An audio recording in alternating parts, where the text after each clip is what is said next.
There's no easy way to say this, Emily. The company is filing charges against you. The words echoed in the cold conference room as my boss, Daniel Sykes, slid a thick folder across the glass table. Inside were documents, statements, receipts, digital logs, all pointing toward one horrifying accusation: fraud. I stared at the pages, my heart pounding in disbelief. Me? The head of finance at Titan Edge Tech for over 9 years? The same woman who saved this company during the 2020 audit crisis? This wasn't just a mistake. This was deliberate. And I already knew who was behind it. Her name was Vanessa Grant, younger, charming, recently hired as the director of operations and, not coincidentally, the CEO's new favorite. She played the innocent newcomer role beautifully. But behind that polished smile, I'd seen the cracks. Mysterious system issues. Last-minute budget changes. And expense reports that never matched vendor logs. 3 weeks ago, I had quietly started investigating her after discovering irregularities in a Q2 infrastructure invoice. I didn't go to HR. I didn't report to legal. Not yet. I needed proof first, and apparently, she beat me to the punch. By framing me. I went home that evening with trembling hands and a mind racing with two emotions: rage and resolve. Vanessa thought I'd play victim. She thought I'd crumble, beg, disappear. She had no idea who I really was. Before joining Titan Edge, I had spent 10 years as a forensic accountant for the Justice Department, cracking open corporate embezzlement cases that made national headlines. My job was to see the truth in numbers. And now, I was going to use those same skills on her. That night, I began building a digital case file. Every receipt, email, time-stamped message, server log, even printer usage. I reconstructed the supposed evidence against me, line by line. That's when I found the first breadcrumb. The purchase order that I had approved was logged on a day I wasn't even at the office. I was attending my mother's chemo appointment 3 hours away, and I had GPS, texts, and doctor timestamps to prove it. But what truly sent chills down my spine was a video clip buried in the internal camera logs from our IT floor. At exactly 7:42 p.m., the night the system flagged an unauthorized financial transfer, a shadow moved past my office door, a woman in red heels. Vanessa's trademark. I zoomed in. Pause. Frame by frame. There it was, her badge swipe. The deeper I dug, the sloppier her cover-up looked. She had used my system login from a remote IP address registered under a burner VPN. But she made one mistake, printing a draft invoice from her own office minutes before forging my signature. That printer log? Time-stamped and linked to her device. I collected 13 pieces of hard evidence in total. I even recovered an audio clip from a mistakenly recorded Teams call where she joked with a vendor. Let's just say the finance head won't see it coming. But evidence alone wasn't enough. Vanessa was slick, connected, and legally shielded by the CEO himself. I needed more than proof. I needed a confession, on camera. And I had the perfect plan. That Friday, I approached her during a leadership retreat at the Ritz Conference Hall. Vanessa, can we talk? Alone? She looked me over, cool and smug. Of course, Emily. We stepped into a small side lounge, just off the main corridor. What she didn't know, my phone was recording, both audio and video, tucked in my coat pocket. I played nervous. I know what you did. I just want it to go away. I don't want a lawsuit. Just clear my name and I'll resign quietly. She tilted her head. I have no idea what you're talking about. I pushed further. You framed me, Vanessa. The invoices. The IP logs. Your printer timestamp. I have it all. She smirked. You think anyone's going to believe a washed-up numbers woman over me? The company wants you gone, Emily. I just gave them a reason. Then came the golden line. And if you play smart, you'll keep your mouth shut, because if this goes to court, you'll lose everything. Just like I planned. I ended the recording. My hands were shaking, but not with fear. With triumph. Because that was all I needed. By Monday morning, the video was in the hands of my lawyer. The legal team at Titan Edge. Speechless.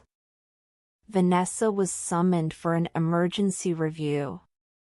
She walked in confident, as always. She left in tears. I arrived at the office early Monday morning, dressed sharply in a charcoal blazer, no makeup, and tied back hair. Not because I didn't care, because I was done pretending to play nice. The moment I stepped into the building, I felt it, the hush. Eyes glanced toward me. Whispers followed. Some looked guilty. Some looked curious. But no one dared approach. I headed straight to the 19th floor legal conference room. My lawyer, Philip Blake, was already inside, reviewing a neat pile of evidence. And right beside him, the company's general counsel, one of the firm's senior partners, and yes, Vanessa Grant, looking more tense than ever. Let's begin, Philip said calmly. He slid a small flash drive across the table. You'll want to play that first. Vanessa looked at it and scoffed. I don't need to hear this. But legal had already plugged it in. And there it was. Her voice. Just keep your mouth shut, because if this goes to court, you'll lose everything. Just like I planned. Silence. The room went dead quiet. Vanessa's face turned a strange shade of pale pink. I watched her shift, blink, stammer. And then, as if she was reading from a pre-planned script, she tried to pivot. This is entrapment. She baited me. Philip leaned forward, calm and precise. Georgia is a one-party consent state. That audio is legal. And admissible. What's not legal? Forgery. Wire fraud. Corporate deception.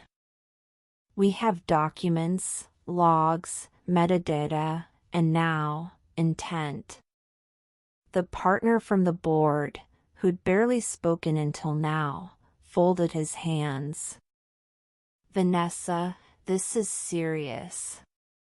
You've compromised the company and attempted to destroy a long-standing executive.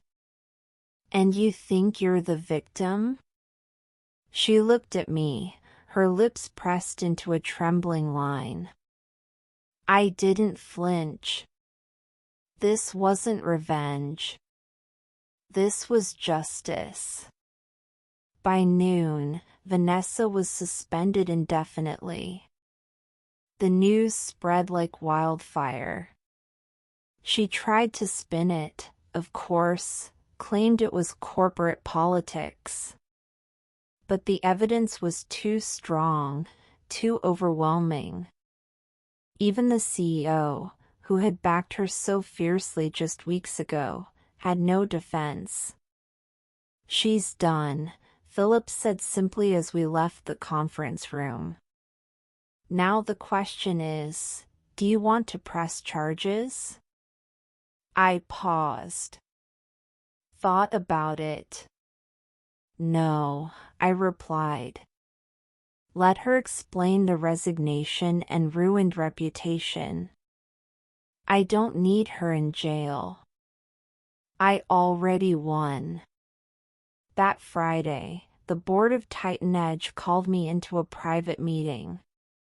Not as an accused, but as the person who had protected the company. They offered me two options. 1. Return to my position, head down, business as usual. 2. Or step into Vanessa's vacant role, Director of Operations. A promotion. A raise. A seat at the top table. They needed someone with backbone. With experience. With integrity. And honestly, they owed me. The day Vanessa came to collect her things, she avoided my eyes. She looked deflated. No heels. No gloss. Just a silence I didn't expect from someone so loud. You destroyed me, she muttered as she passed me. I leaned in, not cruel, but steady. No, Vanessa. You destroyed yourself. I just held up a mirror. Weeks later, I was back to work in my new office. My old coworkers now reported to me. The former HR lead apologized quietly. So did the CEO. Turns out, charisma only gets you so far when the truth is fully documented. One afternoon, I got a message. Emily? Can we meet for coffee? No tricks. Just closure. V. I went. Curiosity, maybe. Or kindness. She looked broken, but also freer. I was drowning in debt, she admitted. I didn't mean for it to go so far. But once I started, it was easier to just keep going. I nodded. I know what that feels like. The pressure. But I never chose to hurt anyone to survive. She gave a weak smile. You would have been a great mentor. If I hadn't tried to destroy you. I stood. You still have time to fix your life. You're smart. Use it for something real. And I walked out. Now, I run 2 departments. I mentor younger women in finance. And every Friday, I go visit my mom, who just finished her chemo. I was almost ruined. But I rebuilt. Stronger. Sharper. Wiser. And above all, unshakable. White heavy check mark.